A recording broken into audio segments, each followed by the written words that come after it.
Welcome to our channel మన Telugu daily serials.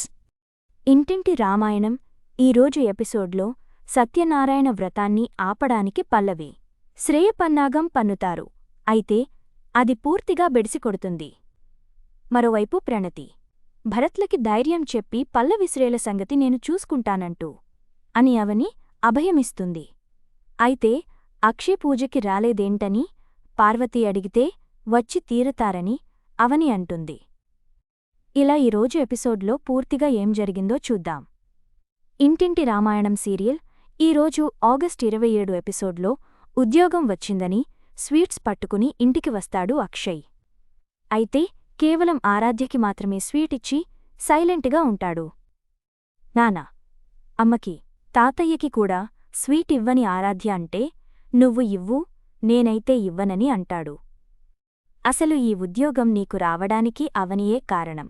అవని ఎదురు రావడం వల్లే నీకు ఈ ఉద్యోగం వచ్చిందని రాజేంద్ర వాదిస్తాడు. ఎదురు రావడాల వల్ల ఉద్యోగాలు రావు, ఇంటెలిజెన్స్ ఉంటే వస్తుందని అక్షయ్ అంటాడు. మరి ఇన్నాళ్ళు అవన్నీ ఉన్నా నీకు ఉద్యోగం ఎందుకు రాలేదని రాజేంద్ర సెటైర్ వేస్తాడు. ఆనందాన్ని నలుగురితో పంచుకుంటే ఇంకా పెరుగుతుందని అవని అనడంతో అక్షయ్కి కాలుతుంది.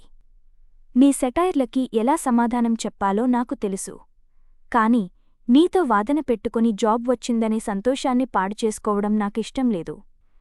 నువ్వు పదమ్మా అని ఆరాధ్యను తీసుకుని అక్షయ్ లోపలికి వెళ్ళిపోతాడు.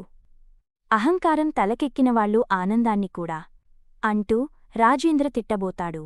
ఇంతలో మామయ్యగారు ఆయనకి జాబ్ వచ్చినందుకు మనమంతా సంతోషించాలి, సంతోషించే విషయాన్ని కూడా మరోలా మార్చుకోవడం నాకిష్టం లేదు అని అవని అంటుంది.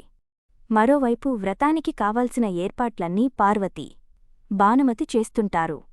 కమల్, శ్రీకర్ ఇద్దరూ ఇంటికి తోరణాలు కడుతూ బిజీగా ఉంటారు. కాని పల్లవి, శ్రేయ మాత్రం ఎక్కడ వ్రతం జరిగిపోతుందా అని రగిలిపోతుంటారు. కాసేపట్లో అవని, అక్షయ్ బావగారు, మావయ్యగారు అందరూ వస్తారు. అత్తయ్య ఇప్పుడు అవనికి ఫేవర్గా ఉంది కాబట్టి వ్రతంలో అక్షయ్ బావగారిని అవనని కూర్చోమని చెబుతుంది. అప్పుడు వాళ్ళిద్దరికీ ఇంపార్టెన్స్ పెరిగిపోయి మనకి అవని ముందు ఏ వాల్యూ లేకుండా పోతుంది అని శ్రేయ అంటుంది. ఎందుకంత కంగారు పడిపోతున్నావ్? అక్షయ్ బావగారికి అత్తయ్య మాట అంటే వేదం. అలాంటి అత్తయ్యే స్వయంగా పిలిచినా రానివాడు అవనితో పాటు వచ్చి పూజలో కూర్చుంటాడని ఎలా అనుకుంటున్నావు నువ్వు? అక్షయ్ బావగారు రారు అని పల్లవి బలంగా చెబుతుంది. అవని సంగతి తెలుసుకదా నీకు? ఎవరిని ఎలా తనవైపు తిప్పుకోవాలో, ఎవరిని ఎలా మడతపెట్టాలో తనకి తెలిసినంతగా ఎవరికీ తెలీదు. మాయచేసో మంత్రం వేసో అక్షయ్ బావగారిని ఇక్కడికి తీసుకువస్తుందని నాకు డౌట్. అక్షయ్ బావగారు నువ్వు చెబితే వింటారు కాబట్టి ఫోన్ చేసి చెప్పు అని పల్లవికి సలహా ఇస్తుంది శ్రేయ. కూలీ ఇచ్చి తిట్టించుకోవడమంటే ఇదే. నేను రావద్దు అంటే నా మీద అక్షయ్ బావగారికి అనుమానం వస్తుంది. నా మీద నెగటివ్ థాట్ వస్తే అది అవనిమీద పాజిటివ్గా మారుతుంది. అయిన మనలానే ప్రణతి, భరత్ పెళ్లి జరగడం అక్షయ్ బావగారికి ఇష్టం లేదు. అందుకే అక్షింతలు కూడా వేయకుండా వెళ్ళిపోయారు. అలాంటిది ఇప్పుడు ఆయన వస్తారని ఎలా అనుకుంటున్నావ్? 100% రారు అంటుంది పల్లవి. అక్షయ్ బావగారు వచ్చినా రాకపోయినా అత్తయ్య పిలిచింది కాబట్టి అవని ఖచ్చితంగా వస్తుంది. ఆ అవనికి మనం షాకివ్వాలంటే ఈ వ్రతం జరగకుండా మనం ప్లాన్ చేయాలి. జరగకుండా ఉండటానికి ఏదో చేస్తానని మా డాడీ చెప్పారు కాబట్టి ఏదో ఒకటి ప్లాన్ చేసే ఉంటారు. అలా అనుకుని కూర్చుంటే నువ్వు అన్నట్లే అవనికి ఇంపార్టెన్స్ పెరిగిపోయి మనం ఫూల్సైపోతాం. అప్పుడు అది మన ముందు ఇంకా పోజుకొడుతుంది. అందుకే ఏం చెయ్యాలో నేను ఆలోచిస్తాను. నీ మట్టి బుర్రకి కూడా కాస్త పనిచెప్పు అంటుంది పల్లవి. ఏమన్నావు? నాది మట్టిబుర్రా అని శ్రేయ కోపపడుతుంది. కాదు, నల్ల మట్టిబుర్రా. కాదని ప్రూవ్ చేసుకోడానికే ఆలోచించమని చెబుతున్నా. ముందు ట్రై చేసి చూడు అని పల్లవి అంటుంది. ఇంతలో పల్లవి, శ్రేయలని పిలుస్తారు కమల్, శ్రీకర్. అమ్మా, నానమ్మలు ఇక్కడ పనిచేస్తుంటే మీరు లోపల ఏం చేస్తున్నారు? పెద్దవాళ్ళు పనిచేస్తుంటే మీకు ఏం పట్టనట్లు ఉండటానికి సిగ్గు అనిపించడం లేదా అని కమల్ తిడతాడు. మేము ఏం చేసినా తప్పన్నట్లు మమ్మల్ని తిడతారేంటి అంటుంది పల్లవి. తిట్టకపోతే ఏం చెయ్యాలి? మేమందరం పనులు చేసుకుంటూ మీ ఇద్దరికీ కాఫీలు, జ్యూస్లు తీసుకొచ్చి ఇవ్వాలా అంటాడు. మాకేమీ సన్మానాలు, సేవలు అవసరం లేదు. అన్ని పనులు మేమే చేద్దామనుకున్నాం. కాని అక్షయ్ బావగారు రాకపోతే మీ వదిన, మావయ్యగారు కూడా రారు. వాళ్ళెవరు రాకపోతే అత్తయ్యగారు వ్రతం చేయనన్నారు. జరగని వ్రతానికి పనిచేసి ఏముపయోగం? వాళ్ళు వచ్చాక చేద్దామని సైలెంట్గా ఉన్నాం. అంతేకాని చెయ్యలేక, చేతకాక కాదు అంటారు పల్లవి, శ్రేయలు. ఇంతలో కారులో రాజేంద్ర, అవని, ఆరాధ్య వస్తారు. రా అవని, రా అంటూ భానుమతి పలకరిస్తుంది. వీళ్ళని చూసి పల్లవి, శ్రేయ అవాక్కవుతారు. అమ్మ, ఇంటికి తోరణాలు, పూలదండలు కట్టినారని కల. వదిన రాగానే వచ్చేసింది చూశావా అని కమల్ అంటాడు. ఎన్ని రోజులైందే నిన్ను చూసి నా బంగారు తల్లి అంటూ ఆరాధ్యని భానుమతి ముద్దాడుతుంది. రాజేంద్ర, మీరు వచ్చినందుకు చాలా సంతోషంగా ఉందిరా. నిన్ను చూడగానే పార్వతీ ముఖం ఎలా వెలిగిపోతుందో చూడు అంటుంది. వచ్చినవాళ్లని పలకరించకపోతే మన గురించి బ్యాడ్గా అనుకుంటారు. హాయ్ ఆరాధ్య, బావున్నారా మావయ్యగారు అని పల్లవి అడుగుతుంది. బాగుండటమే కాదు, చాలా సంతోషంగా కూడా ఉన్నానమ్మా అంటాడు రాజేంద్ర. మావయ్యగారు, మీరు ఏమైనా తాగుతారా అని పల్లవి అడుగుతుంది. తాగుతా, కాని ఇక్కడికి నేను ఒక్కడ్నే రాలేదు. నాతో పాటు అవని కూడా వచ్చింది. పలకరించడానికి నేను తప్ప అవని కనిపించడం లేదా మీకు అని రాజేంద్ర సెటైర్ వేస్తాడు. అంటే పెద్దవాళ్లైనా మిమ్మల్ని ముందుగా పలకరించి తరువాత అక్కని విష్ చేద్దామనుకున్నాను. బావున్నావా అక్కా అని అడుగుతుంది పల్లవి. బావున్నా. మీరు బాగున్నారా అని అవని అడిగితే మేము బాగున్నామక్కా అంటుంది శ్రేయ. అవని, మీరు వచ్చారు, అక్షయ్ రాలేదేంటి అని పార్వతి అడుగుతుంది. వస్తారు అత్తయ్య అని అవని అంటే వచ్చేవాడు అయితే మీతోనే వచ్చేవాడు కదా అని పార్వతికి డౌట్ వస్తుంది. లేదు, మీరేం కంగారు పడాల్సిన అవసరం లేదు. నేను చెప్తున్నా కదా, ఆయన ఖచ్చితంగా వస్తారు అంటుంది. అమ్మా, వదిన చెప్తుందంటే అన్నయ్య ఖచ్చితంగా వస్తాడు అంటాడు కమల్. నువ్వు చెప్పావు కాబట్టి అక్షయ్ వస్తాడనుకుంటున్నాను అని పార్వతి అంటుంది. మరోవైపు ఏం ఆలోచిస్తున్నావు భరత్ అని ప్రణతి అడుగుతుంది. అక్కా, ఇంకా రాలేదు. బావ రానన్నారు కాబట్టి అక్క వస్తుందా రాదా అని అంటాడు భరత్.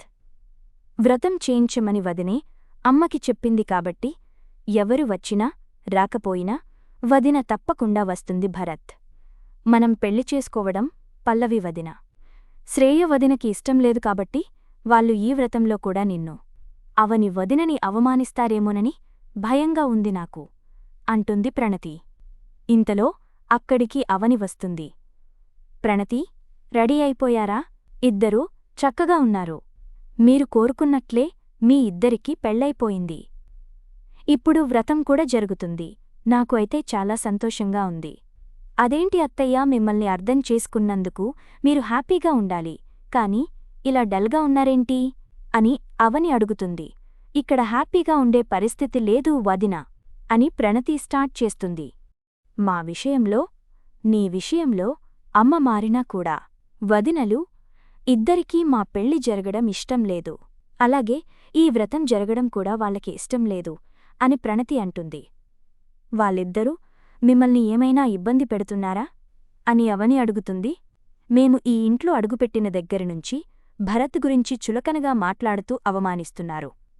వాళ్ళెప్పుడు ఏమంటారో ఏం చేస్తారో అని భయంగా కూడా ఉంది వదినా అంటుంది ప్రణతి. వాళ్ళ గురించి మీరు భయపడటమేంటి ప్రణతి? వాళ్ళిద్దరూ ఆటలో అరటిపండులాంటివాళ్లు. అత్తయ్య వాళ్ళకి సపోర్టుగా ఉన్నప్పుడే వాళ్ళని ఒక ఆట ఆడుకున్నాను. ఇప్పుడు అత్తయ్య నాతో ప్రేమగా మాట్లాడుతున్నారు, ఆప్యాయంగా పలకరిస్తున్నారు, మిమ్మల్ని ఆదరిస్తున్నారు. అలాంటప్పుడు ఇలాంటి వాళ్ళని అసలు పట్టించుకోవాల్సిన అవసరమే లేదు. అయినా మీరు ప్రేమించుకున్నది, పెళ్లి చేసుకున్నది వాళ్ళకి భయపడటానికా? అత్తయ్య, మిమ్మల్ని అర్థం చేసుకుని మీకు పెళ్లి చేశారు. పెళ్లి తరువాత చేయాల్సిన శుభకార్యాలన్నీ జరిపించడం కోసం మీ ఇద్దరినీ ఇక్కడికి తీసుకువచ్చారు. అత్తయ్యే, ఇప్పుడు మీకు వ్రతం కూడా జరిపిస్తున్నారు. మీ గురించి ఆలోచించటానికి అత్తయ్య ఉన్నప్పుడు మీరు వాళ్ళ గురించి భయపడి అర్థమేలేదు ప్రణతి. ఎవరి మనస్తత్వాలని బట్టి వాళ్ళు ప్రవర్తిస్తారు. వాళ్ళ బుద్ధులు మంచివి కాదు కాబట్టి వాళ్ళు అలా ప్రవర్తిస్తున్నారు. అయినా అత్తయ్య, నేను ఉండగా వాళ్ళు మిమ్మల్ని ఏం చేయలేరు. వాళ్ళ సంగతి నేను చూసుకుంటాను. మీరు ధైర్యంగా ఉండండి. ఏదైనా సమస్యలు ఉన్నప్పుడే ధైర్యంగా ఉండాలి. ఇలా భయపడితే మీ భయమే వాళ్ళకి ఆయుధంగా మారుతుంది. వాళ్ళ పద్ధతులు మార్చుకోకుండా మీ విషయంలో ఎక్స్ట్రాలు చేస్తే వాళ్ళకి ఎలా బుద్ధి చెప్పాలో నాకు తెలుసు. నేనున్నాను కదా అని అవని అభయమిస్తుంది.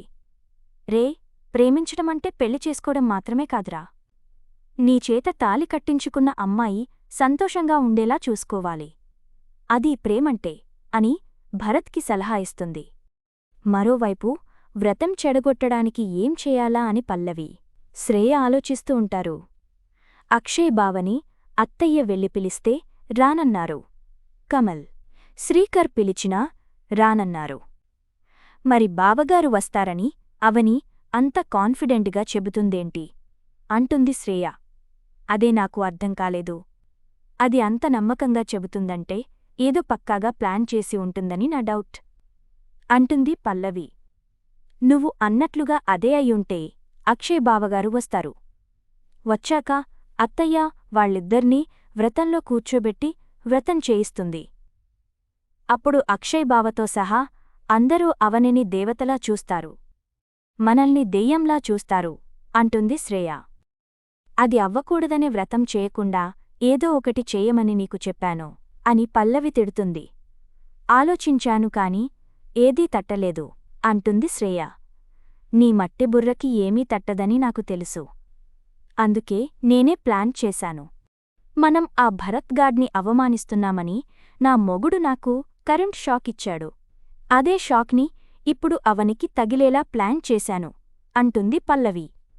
ఏం చేశావ్ అని అడిగితే మిక్సీ దగ్గర కరెంట్ షాక్ కొట్టడానికి వైర్ పెడుతుంది పల్లవి. ఆ ప్లాన్ ఎవరికీ తెలీకుండా ఇదంతా ఎప్పుడు చేశావ్ అని శ్రేయ అడుగుతుంది. ఎప్పుడో ప్లాన్ చేశాను, అదంతా నీకెందుకు అంటుంది పల్లవి. అవనికి షాక్ ఎలా తగులుతుంది మరి అని శ్రేయ అడిగితే అదే మట్టిబుర్ర అంటే. అత్తయ్య ఇప్పుడు అవని గురించి చాలా పాజిటివ్గా ఫీలవుతుంది. దాని ఇంటికి వెళ్తుంది. దానితో ప్రేమగా మాట్లాడుతుంది. దాన్ని అక్షయ్ బావగార్ని పూజలో కూర్చోబెట్టాలనుకుంటుంది. పూజలో పెట్టే గారెలు, బూరెలు అవనిని చెయ్యమని అత్తయ్య చెబుతుంది.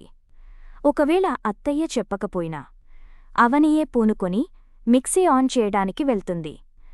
మిక్సీ ఆన్ చేసిన వెంటనే అవనికి షాక్ హెవీగా తగులుతుంది. తగిలిన షాక్కి అది పడిపోతుంది. ఆసుపత్రికి తీసుకువెళ్తారు. దాంతో వ్రతం ఆగిపోతుంది. ఇప్పుడు జరిగేదేంటో చూస్తూ ఉండు అని పల్లవి అంటుంది. అయితే ఇద్దరూ అలా చూస్తుండగా అవని కాకుండా పార్వతీ మిక్సీ దగ్గరికి వెళ్లి స్విచ్ ఆన్ చేస్తుంది. దీంతో పార్వతీకి కరెంట్ షాక్ కొడుతుంది. ఇక్కడితో నేటి ఎపిసోడ్ ముగిసింది. మరిన్ని వివరాలు తరువాయి భాగంలో చూద్దాం.